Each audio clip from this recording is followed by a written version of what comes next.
D'aussi loin que je me souvienne, j'ai toujours été capable de voir des choses que les autres ne pouvaient pas.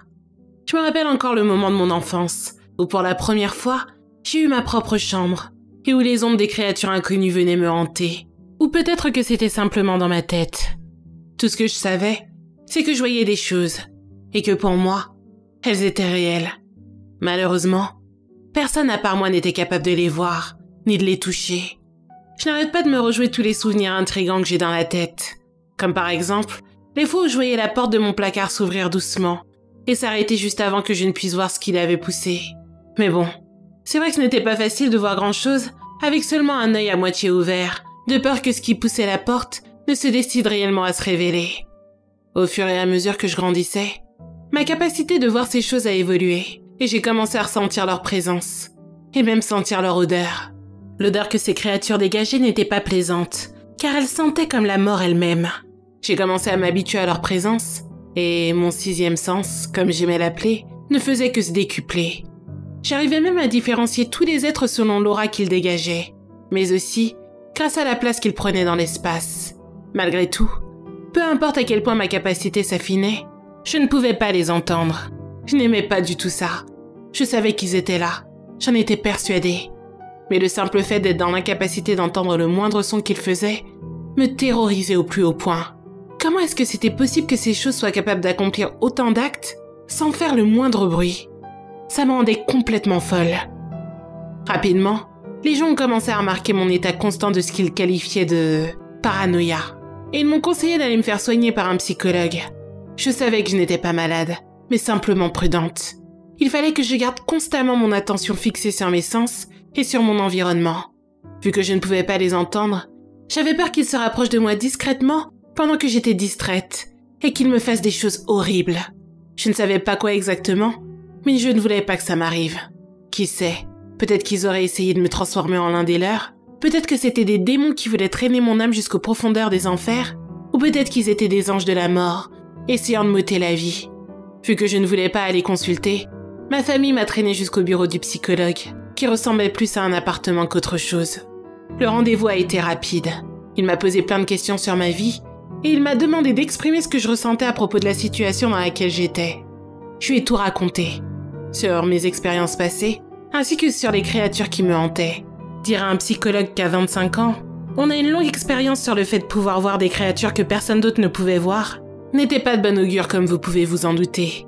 Et il m'a directement dit qu'il devait m'envoyer chez un psychiatre, qui lui, serait beaucoup plus qualifié pour m'aider. Le psychiatre, quant à lui, m'a prescrit des médicaments dès ma première visite. Il m'a expliqué que les médicaments m'aideraient à me débarrasser des créatures, et que ça m'aiderait également à être moins stressée, et à maintenir un style de vie plus normal. Il m'a indiqué que par contre, les pilules qu'il m'avait prescrites n'étaient pas faciles à trouver, et que si j'en avais besoin de plus, c'est lui, et uniquement lui, qui devait me les donner. Il a ajouté que les médicaments étaient assez longs à faire effet, et que plus j'en prenais, plus ça allait être efficace. Après un mois de traitement, j'arrivais à sentir la différence. Je me sentais plus libre, moins effrayée, et les créatures restaient loin de moi tant que je n'oubliais pas de prendre mes pilules. Ces médicaments rendaient ma vie beaucoup plus facile, et les gens de mon entourage ne me traitaient plus comme si j'étais folle ou paranoïaque. Mais malgré les effets bénéfiques que ces pilules avaient sur moi, ça m'avait encore plus persuadée que les choses que je voyais n'étaient pas le fruit de mon imagination.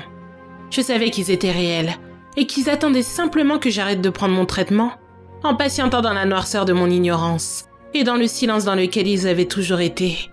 Malheureusement pour moi, le proverbe « tout a une fin » s'est avéré vrai. Un jour, environ 3 ans après le début de mon traitement, je me suis rendu compte que je n'avais plus de pilules. Mais bon, ce n'était pas un problème, car normalement, tout ce que j'avais à faire c'était de retourner chez le docteur pour lui en redemander plus. À ma grande surprise, lorsque je suis arrivée à son cabinet, il n'était plus là.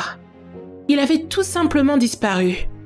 La peur et la panique m'ont envahie, et je me suis sentie plus perdue et inquiète que je ne l'avais jamais été durant toute ma vie, même quand ces créatures étaient près de moi. Et puis, quelque chose m'a soudainement traversé l'esprit. Ces choses, ces fichues créatures l'avaient pris. Elles savaient qu'ils me donnaient mes pilules, et que ça me permettait de les tenir éloignées. Je savais que ces médicaments n'étaient pas faciles à trouver, comme le docteur me l'avait indiqué. Mais ces choses le savaient aussi.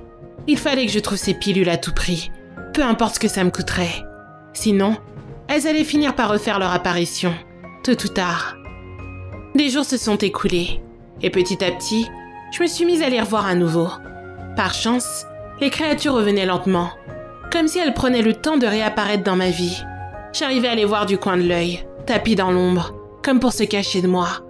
J'arrivais à les voir quand j'essayais de dormir, se faufilant par toutes les ouvertures possibles et imaginables. Et rapidement, j'ai recommencé à ressentir leur présence. Leur odeur aussi a refait son apparition, en moins de 2 mois. Même si je faisais tout ce qui était en mon pouvoir pour obtenir des pilules et retrouver le docteur, je n'y arrivais pas. Les policiers ainsi que sa famille ont également cherché le docteur sans relâche, mais ça n'a rien donné. Et j'ai fini par sombrer à nouveau dans l'enfer que je connaissais si bien. Seulement, cette fois-ci, quelque chose d'horrible est arrivé. Alors que je pensais que le fait de les revoir était la pire chose qui pouvait m'arriver, j'ai commencé à les entendre. Ils étaient de plus en plus bruyants chaque nuit. Ils criaient. Quand ils ne criaient pas, ils murmuraient. Et quand ils ne faisaient ni l'un ni l'autre, ils me parlaient. Ils me demandaient et me suppliaient de faire des choses horribles. Et ce que je détestais le plus, c'était quand ils me murmuraient des choses à l'oreille. Je ne sais pas pourquoi, mais quand ils murmuraient, c'était encore pire que quand ils criaient ou parlaient. Car je comprenais encore mieux ce qu'ils disaient. Quand ils murmuraient, ils ne me demandaient pas quoi que ce soit. Ils se contentaient de me dire 6 mots. 6 mots qui me donnaient la chair de poule. J'avais des frissons du haut de ma tête jusqu'à mes orteils. Ils me répétaient en boucle « Tu ne peux pas nous échapper ». À force de les entendre, je n'arrivais plus à dormir. J'avais l'impression de perdre complètement la tête. Et je dois avouer que j'avais énormément de mal à ne pas pleurer. Après plusieurs semaines à vivre ce cauchemar, les cris, les demandes et les murmures sont devenus encore plus présents. Chaque jour et chaque nuit, me hantant et faisant s'inquiéter mon entourage. Ils avaient peur que je me fasse du mal. Je ne supportais plus les requêtes de ces créatures de voir couler du sang. Leurs murmures qui me rappelaient que je ne pouvais pas leur échapper. Leurs cris. Et plus encore, les rires machiavéliques qui représentaient la joie qu'ils avaient de me voir souffrir. Et de pouvoir se nourrir de mon désespoir. Je repensais à l'époque où les gens disaient simplement de moi que j'étais folle, ou que j'étais toujours dans mon monde, et je me suis dit que peut-être qu'ils avaient raison. Et que tout cela n'était uniquement que dans ma tête. J'ai couru jusqu'à la cuisine, et les cris se sont intensifiés avec chaque pas. Ils se sont tous mis à rire, chuchoter, parler et rigoler en même temps. J'ai rapidement attrapé le couteau que j'avais laissé dans l'évier, et tout à coup, tout est devenu silencieux. Les cris et tous les sons qui me torturaient se sont rapidement effacés alors que je sentais une douleur piquante et chaude au niveau de ma gorge. Le liquide rouge qui coulait de mon cou venait finir sa course sur mon t-shirt désormais trempé. Je suis tombée au sol en sentant à peine la douleur de ma chute. Je me sentais paralysée et tout autour de moi avait l'air froid. Alors que j'étais allongée sur le sol et que je sentais la vie me quitter tout doucement, j'ai souri en me disant que si je ne les entendais plus, c'est que j'avais réussi à leur prouver quelque chose. J'avais réussi à leur prouver que oui, je pouvais leur échapper.